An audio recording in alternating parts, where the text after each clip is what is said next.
Le Premier ministre Paul Kabatieba a rencontré ce lundi 14 novembre les acteurs du secteur privé avec pour objectif leur présenter le PNDS, Plan national de développement économique et social. Au cours de son adresse à l'assistance, le Premier ministre n'a pas manqué de présenter de façon détaillée ce programme dans lequel le secteur privé joue un rôle important. Comme vous le savez, la vision du gouvernement est déclinée dans le plan national de développement économique et social est la recherche d'une complémentarité, d'un partenariat vertueux entre l'État et le secteur privé.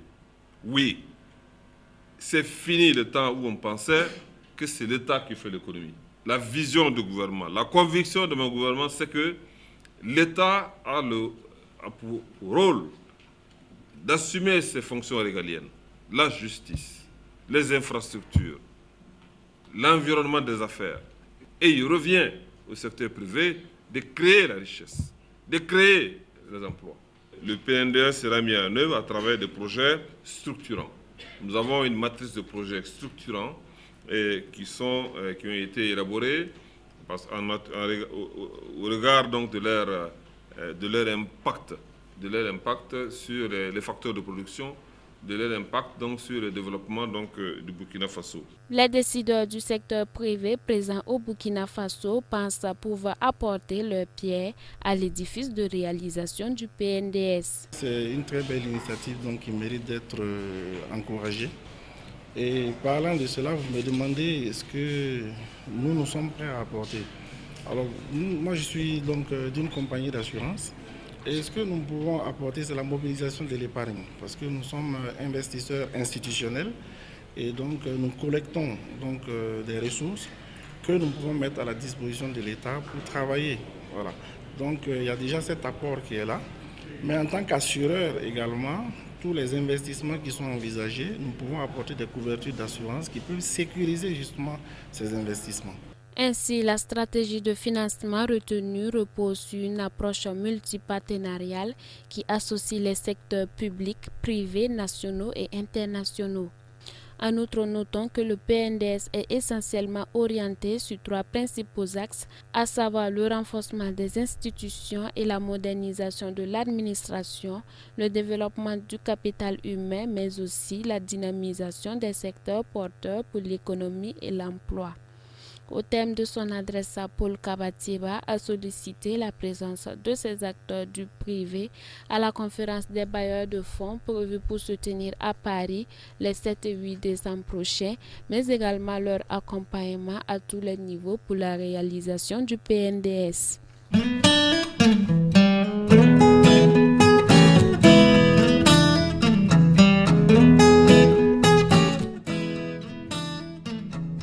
Après 12 années passées au poste de commissaire de gouvernement à la Cour des comptes, Christophe Compaoré est aujourd'hui installé dans sa qualité de procureur général près de la Cour des comptes. Et c'était en présence du ministre de la Justice, Garde des Sceaux. Inscrivant clairement mon action dans le pas de certains de mes collègues, j'ai choisi le secteur de la justice pour y consacrer tout ce que j'ai d'intelligence, tout ce que j'ai d'âme et de cœur, de puissance physique ou morale.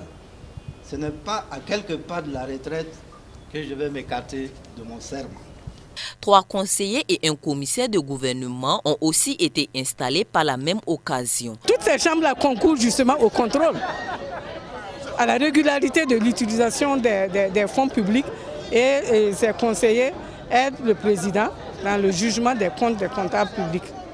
Conscient de la tâche qui les incombe et tout l'intérêt qui revêt cette cérémonie, le procureur général est revenu sur les 3 principaux axes qui sous-tendent cette installation. Il me plaît toujours de rappeler la triple exigence à laquelle obéit l'installation. Elle est d'abord une exigence légale découlant, bien sûr, des dispositions qui viennent d'être lues. Ensuite, elle est une impérative sociale, parce que, mandataire, nous devons rendre compte au peuple au nom de qui la justice est dite. Enfin, l'installation est une manifestation de la courtoisie judiciaire vis-à-vis des autres administrations de la vie publique, favorisant ainsi une osmose. Précisons que la Cour des comptes a pour priorité le contrôle des finances publiques.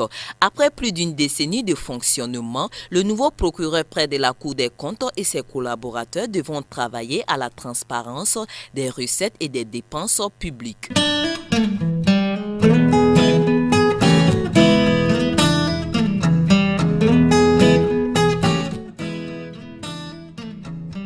Protection de l'enfant et bonne gouvernance, enjeux et défis, c'est sous ce thème que se tient la 2e édition du Salon international de l'enfant et de l'adolescent. L'initiative est de l'Association pour le bien-être de l'enfant et de l'adolescent en Afrique, ABDEA, qui, après la première édition qui s'est tenue en juin 2014, a voulu que le 2e acte du CNEA coïncide avec la célébration du 27e anniversaire de la Convention relative aux droits de l'enfant, commémorée chaque année le 20 novembre.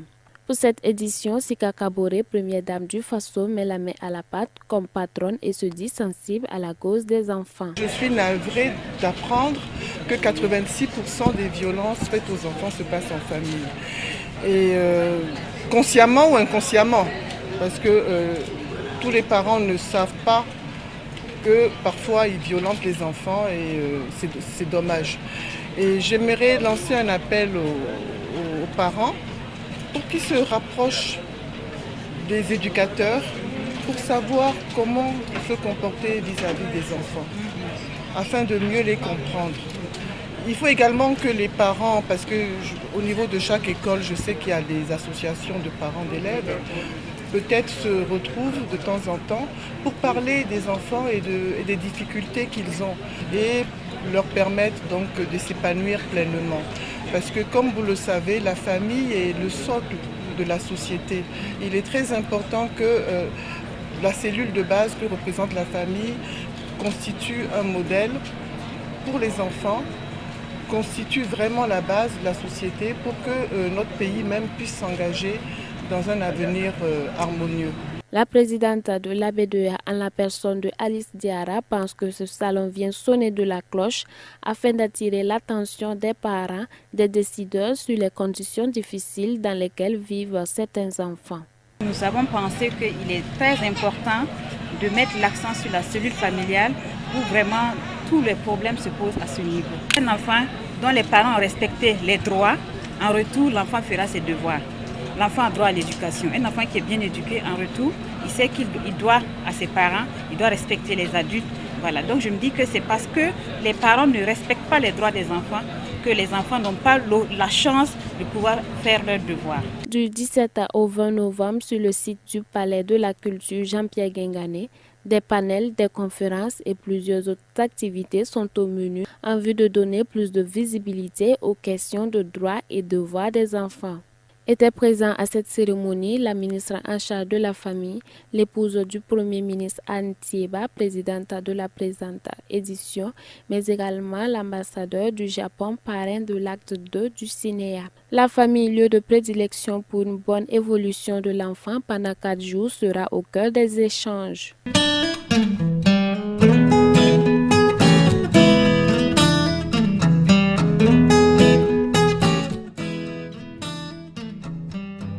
En prélude à la commémoration du 13 décembre, date marquant la disparition du journaliste Norbert Zongo et ses compagnons, la CCVC, la coalition contre la vie chère a tenu la présente rencontre pour, je cite, informer l'opinion publique des grandes actions prévues à cet effet. À titre illustratif, l'organisation d'une marche-meeting à la place de la Nation à la date du 13 décembre. La coalition contre la vie chère déplore l'état d'avancement du dossier Norbert Zongo. C'est une insatisfaction d'autant que Norbert Zongo a été tué depuis le 13 décembre 1998. Et les politiques ont manœuvré pour déclarer un non-lieu. La lutte au front a permis de rouvrir ce dossier. En principe, on ne devait pas mettre tout ce temps. Pour des gens qui posent leurs actes au nom du peuple, s'il est posé dans l'intérêt du peuple, il n'y a pas de raison qu'on assassine 4 personnes et qu'on les brûle. Et jusqu'à présent, on soit obligé, contraint de marcher pendant des dizaines d'années pour qu'il y ait justice. Si on se tait, si nous dormons, de toute façon, Norbert Zongo et ses 3 compagnons, ils sont morts pour une cause. Cette cause doit être défendue. Et après, ceci, c'est le tour de qui? Donc on doit faire en sorte à ce que les libertés démocratiques, les libertés d'expression, les libertés syndicales et politiques soient véritablement défendues dans notre pays. Pour la CCVC, la population ne doit pas baisser les bras tant que la justice n'est pas rendue. Ce 13 décembre ne sera pas une commémoration de plus, précise Bassolement Bazier. Des innovations sont annoncées. L'innovation particulière, c'est de faire en sorte à ce que cette journée soit une journée d'interpellation citoyenne. Elle ne va pas seulement se limiter à la lutte contre l'impunité, comme nous l'avons dit, elle sera aussi élargie à la lutte contre la vie chère, mais aussi élargie à la lutte pour l'approfondissement des libertés démocratiques, politiques et syndicales. Vous savez très bien, depuis un certain temps, nous sommes au front pour interpeller les autorités et faire en sorte à ce que les acquis de l'insurrection populaire de la résistance soient approfondis, défendus et promus. Donc sur cette base, il y a un élargissement à ce niveau qui fera en sorte qu'en plus de la lutte contre l'impunité, nous prenons les autres volets également sociaux en compte. En plus du meeting, d'autres activités auront lieu, dont la tenue de panels, un recueillement au cimetière suivi d'un dépôt de gerbes sur les tombeaux des illustres disparus.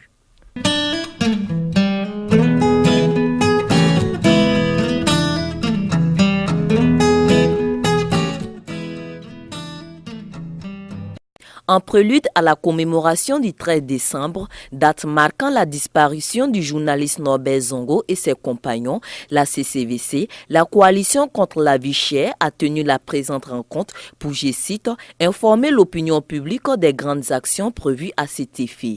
À titre illustratif, l'organisation d'une marche-meeting à la place de la Nation à la date du 13 décembre. La coalition contre la vie chère déplore l'état d'avancement du dossier Norbert Zongo. C'est une insatisfaction d'autant que Norbert Zongo a été tué depuis le 13 décembre 1998. Et les politiques ont manœuvré pour déclarer un non-lieu. La lutte au front a permis de rouvrir ce dossier. En principe, on ne devait pas mettre tout ce temps. Pour des gens qui posent leurs actes au nom du peuple, s'il est posé dans l'intérêt du peuple, il n'y a pas de raison qu'on assassine 4 personnes et qu'on les brûle. Et jusqu'à présent, on soit obligé, contraint de marcher pendant des dizaines d'années pour qu'il y ait justice. Si on se tait, si nous dormons, de toute façon, Norbert Zongo et ses 3 compagnons, ils sont morts pour une cause. Cette cause doit être défendue. Et après, ceci, c'est le tour de qui? Donc on doit faire en sorte à ce que les libertés démocratiques, les libertés d'expression, les libertés syndicales et politiques soient véritablement défendues dans notre pays. Pour la CCVC, la population ne doit pas baisser les bras tant que la justice n'est pas rendue. Ce 13 décembre ne sera pas une commémoration de plus, précise Bassolement Bazier. Des innovations sont annoncées. L'innovation particulière, c'est de faire en sorte à ce que cette journée soit une journée d'interpellation citoyenne. Elle ne va pas seulement se limiter à la lutte contre l'impunité, comme nous l'avons dit, elle sera aussi élargie à la lutte contre la vie chère, mais aussi élargie à la lutte pour l'approfondissement des libertés démocratiques, politiques et syndicales. Vous savez très bien, depuis un certain temps, nous sommes au front pour interpeller les autorités et faire en sorte à ce que les acquis de l'insurrection populaire de la résistance soient approfondis, défendus et promus. Donc sur cette base, il y a un élargissement à ce niveau qui fera en sorte qu'en plus de la lutte contre l'impunité, nous prenons les autres volets également sociaux en compte. En plus du meeting, d'autres activités auront lieu, dont la tenue de panels, un recueillement au cimetière suivi d'un dépôt de gerbes sur les tombeaux des illustres disparus.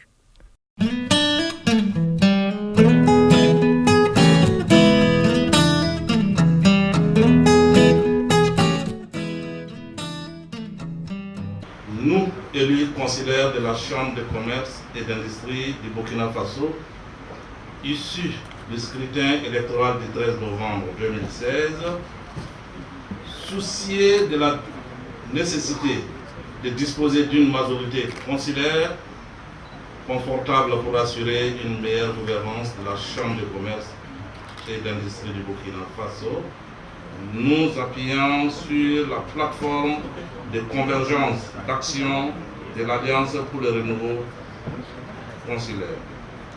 Décidons présenter et soutenir une candidature unique à la présidence de la Chambre de commerce et d'industrie du Burkina Faso, à la personne de M. Savadogo Mahamadi Di Kadhafi. Mahamadi Savadogo a été investi président au compte de l'Alliance pour le renouveau consulaire en vue de la présidence de la Chambre de commerce et d'industrie du Burkina Faso. Les 111 élus consulaires venus des 13 régions du Burkina Faso ont été unanimes sur ce choix. M. Kadhafi a été choisi de façon consensuelle et sans compétition. Donc il n'y a pas eu de divergence ou de compétition qui ont prévalu donc à sa désignation. C'est collégialement et ensemble que les associations se sont regroupées autour de l'ARC et que nous avons convenu ensemble que le candidat naturel qui peut conduire ce mandat, c'est M. Savadogo Mahamadi Kadhafi. Et il faut dire qu'au départ, on a eu du mal à le convaincre d'ailleurs à accepter cette candidature, mais c'est un choix qui vient de la base. En cas de victoire au soir du 28 novembre 2016, la relance de l'activité économique au burkinabé sera le principal objectif du candidat. Je réponds donc à votre appel comme un devoir de notre génération de changer le cours de l'histoire de la Chambre de commerce. Ce changement sera celui de la refondation consulaire qui passera par la réconciliation de la communauté des affaires, l'instauration d'un dialogue ouvert et fécond avec le gouvernement et des actions fortes de relance de notre économie perturbée par les événements que notre pays a connus ces dernières années. Les propositions majeures et les actions opérationnelles du programme de mandature détaillées dans notre vision commune pour réussir le changement espéré.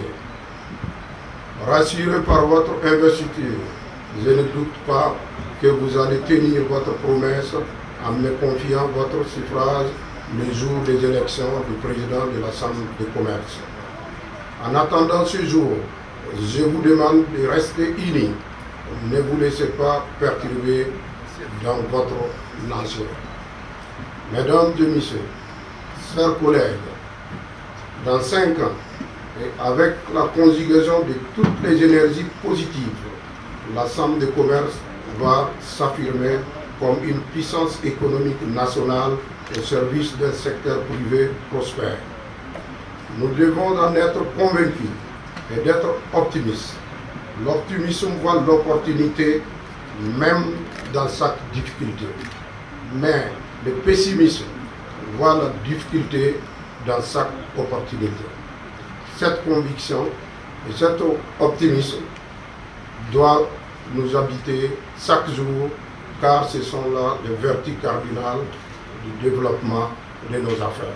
La RC, l'Alliance pour le renouveau consulaire, est une coalition d'une vingtaine d'associations professionnelles représentatives de toutes les catégories professionnelles du secteur privé burkinabé. La RC affirme par ailleurs avoir le soutien des 133 élus consulaires sur les 148 qui ont été pourvus. Mahamadi Savadogo pourrait affronter des candidats tels Apollinaire Compaoré ou encore Safietou Lopez. Rappelons que l'élection pour la présidence de la CCIBF est prévue pour le 28 novembre 2016.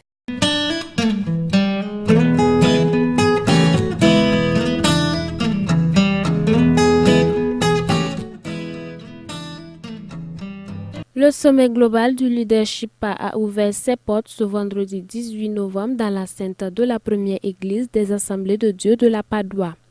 Pour cette 5e édition, le pasteur principal de l'église en la personne de Jacques Compaoré, parrain et facilitateur, mais également un exemple de leadership, évoque les raisons de l'initiation de ce sommet au sein du peuple de Dieu.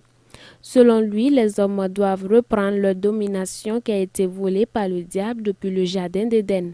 Lui qui, par la tromperie, a dit à notre ancêtre Adam de désobéir à celui qui a créé l'être humain et le monde. Et il a fait. Et à tel point même que ce même personne, lorsque Christ est revenu sur la terre, il a amené Christ dans un lieu, il a dit, regarde ce monde entier, il m'a été donné. Qui l'a donné? C'est l'homme. Et maintenant, il n'est pas capable de récupérer. Il faut quelqu'un d'autre qui est plus fort et plus puissant de récupérer cela pour remettre à l'homme. Parce que si vous lisez très bien Genèse 1, 26, le but de la création de l'homme, c'était de pouvoir dominer le monde. Beaucoup ne savent pas qu'en Jésus-Christ, ils sont capables de pouvoir changer beaucoup de choses. Et nous tombons dans le fatalisme. Et nous baissons les bras. Et nous reculons. On s'assoit, on se couche dans la défaite totale. Et maintenant, on se demande à quoi sert de vivre. Pourtant, Christ est notre victoire. Quant aux organisateurs, le thème choisi pour ce 5e acte est en adéquation avec les réalités du monde actuel et les enseignements qui seront prodigués aux participants permettront de les galvaniser et de les booster vers un leadership imminent. Alors, le thème général que nous développons cette année, c'est quel type de leader pour notre génération? Alors, beaucoup d'hommes de Dieu vont intervenir cette année. Bill Hybels, qui est le créateur, ou disons l'initiateur du sommet depuis plus de 20 ans maintenant. Il y a aussi l'épouse de Bill Gates, Melinda Gates, qui intervient. Il y a T.D. Jakes, aussi un leader rompu à la chose du leadership, qui va intervenir.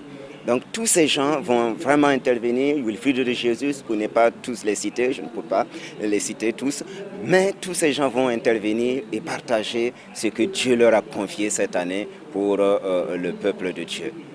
Pendant 48 heures, ces participants composés de femmes, d'hommes et de jeunes seront outillés afin de mieux relever les défis tant sur le plan de la foi en Christ que sur le plan professionnel et social à travers le thème principal « Quel type de leader pour notre génération ?»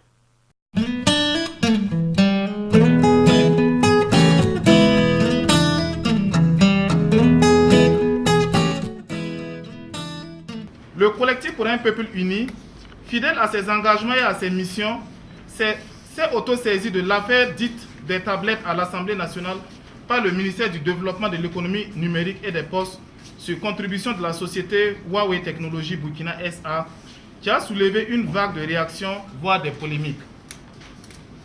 Mais après avoir approché les trois entités, comme il est de coutume pour écouter, appréhender, analyser les faits, voire juger, agir, un seul dénominateur commun se dégage, contribuer au développement par les nouvelles technologies de l'information et de la communication. Certes, les besoins de l'ensemble des couches sociales sont légion, mais ce geste peut être mal vu et compris au regard des attentes du peuple insurgé. Et l'excitation de certains députés ou hommes politiques comme un crapaud jeté dans de l'eau chaude n'avait pas de sens.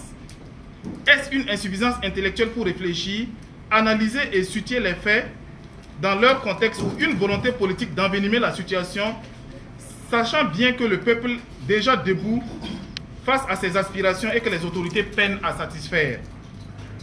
On peut traiter les premiers responsables des trois entités que sont le président de l'Assemblée nationale, la ministre du Développement de l'économie numérique et des postes et la société Huawei de tous les préjugés.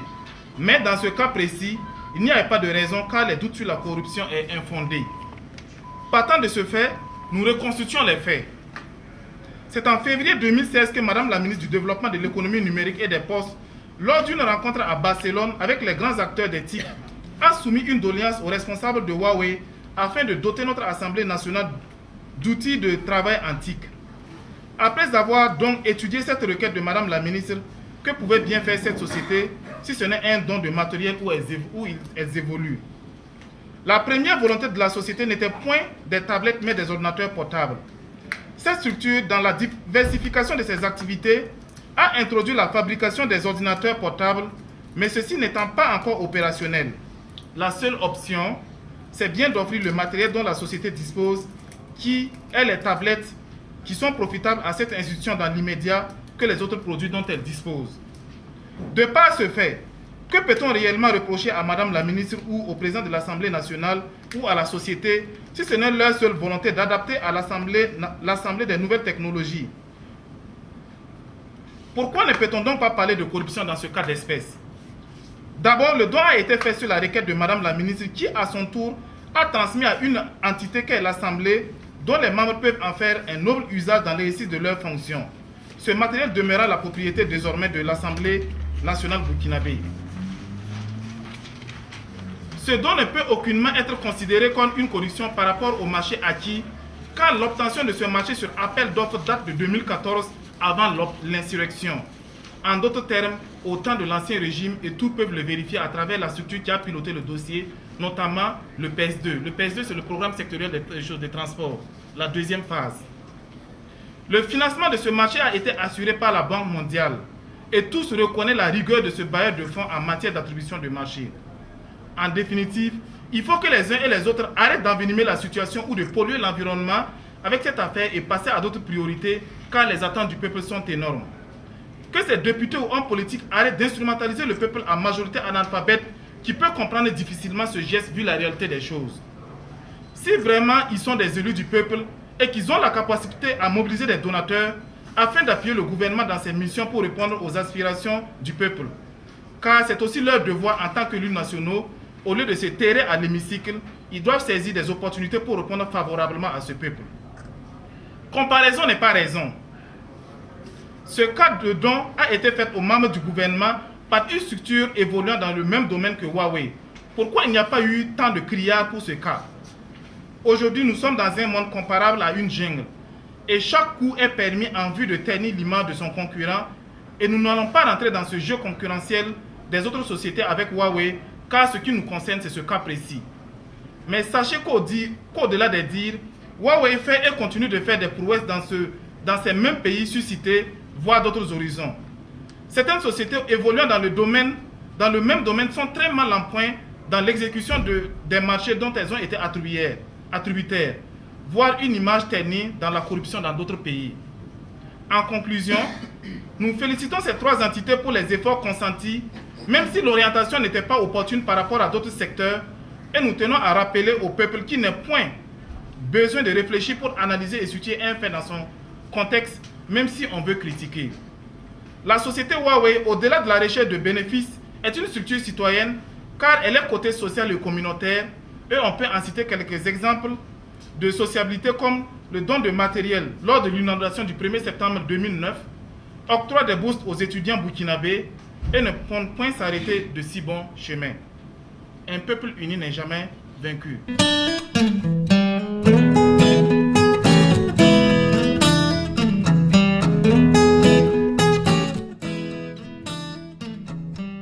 Les premiers responsables de l'Office national de l'eau et de l'assainissement ont convié la presse ce matin, 15 novembre 2016, pour donner plus d'informations sur la situation actuelle de l'eau dans la capitale burkinabé et ses environs, l'état d'avancement des travaux du projet Ziga 2 et les désagréments potentiels liés à l'exécution des travaux et les dispositions idoines à prendre. Malgré le temps favorable, on enregistre toujours des coupures d'eau dans certaines zones de la capitale, avec des durées atteignant parfois 16 heures par jour. Le déficit actuel de la ville de Ouagadougou est estimé à 25 000 m3 par jour. Nous sommes conscients que cette situation est préjudiciable pour les populations. Nous travaillons quotidiennement à améliorer la desserte en eau dans ces zones afin de minimiser les désagréments. Comme perspective à court terme, la mise en service de la station de traitement de Ziga 2 viendra résorber les difficultés actuelles de desserte à Ouagadougou. En effet, l'avancement actuel des travaux nous donne une bonne assurance quant à l'augmentation de la production pour compter de mars 2017. Mesdames et messieurs, la réponse du projet au problème d'accès à l'eau potable de la ville de Ouagadougou va se manifester à 2 niveaux. D'abord, la satisfaction de la demande des personnes déjà raccordées au réseau et ensuite, le raccordement de personnes supplémentaires ne bénéficiant pas du service d'eau potable. Les travaux en cours actuellement représentent les travaux prioritaires du projet car ces travaux vont permettre l'augmentation de la production et le transfert de cette production des sites de traitement de Ziga vers la ville de Ouagadougou. Les travaux qui suivront portent sur une partie du stockage et sur la distribution et la réalisation de branchements et bornes fontaines à l'intérieur de la ville. À la date d'aujourd'hui, on estime à 70% le taux global d'exécution des travaux qui englobent la station de traitement et les conduites principales de transfert d'eau de Ziga à Ouagadougou. Selon ces responsables, les prochains jours, la poursuite des travaux va occasionner des arrêts de fonctionnement pour permettre la connexion des nouvelles installations à celles existantes. Cela va entraîner de longues interruptions de la fourniture d'eau sur le réseau. En temps opportun, une campagne de communication informera la population. Par ailleurs, vous allez le constater sur le terrain, l'exécution du projet entraîne des travaux de grande envergure avec des tranchées profondes. Toutes les dispositions sont prises en matière de sécurité pour limiter au maximum les risques. Toutefois, nous invitons la population à plus de vigilance dans les zones des travaux et plus particulièrement pour les enfants. D'un coût global de 107 milliards de francs CFA, le projet Ziga 2 reste la solution à la pénurie d'eau à Ouagadougou.